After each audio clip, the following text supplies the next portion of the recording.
Hej og velkommen til den her videoguide, hvor vi skal prøve at se lidt på passwords i Global CRM. Du kan selvfølgelig komme ud for, at du har glemt dit password, men ude på login-siden, så har du mulighed for at trykke på den her Forgot Password. Og så skriver du simpelthen bare dit brugernavn og din e-mailadresse, og så bliver der sendt et password til dig.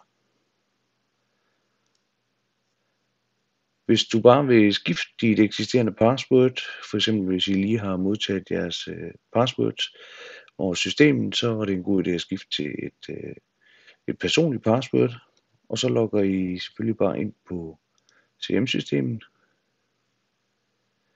Og så oppe i højre hjørne klikker I lige på jeres brugernavn og vælger mine indstillinger.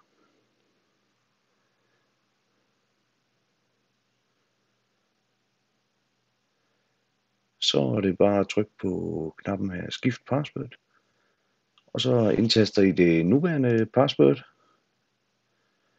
og efterfulgt af det nye password, og så skal I bekræfte passwordet, det nye password igen, og klikker på gem, og så vil det nye password være aktivt. Har I problemer med at logge på, så kan I selvfølgelig også altid kontakte os hos Global CRM, så kan vi gå ind og nulstille jeres password.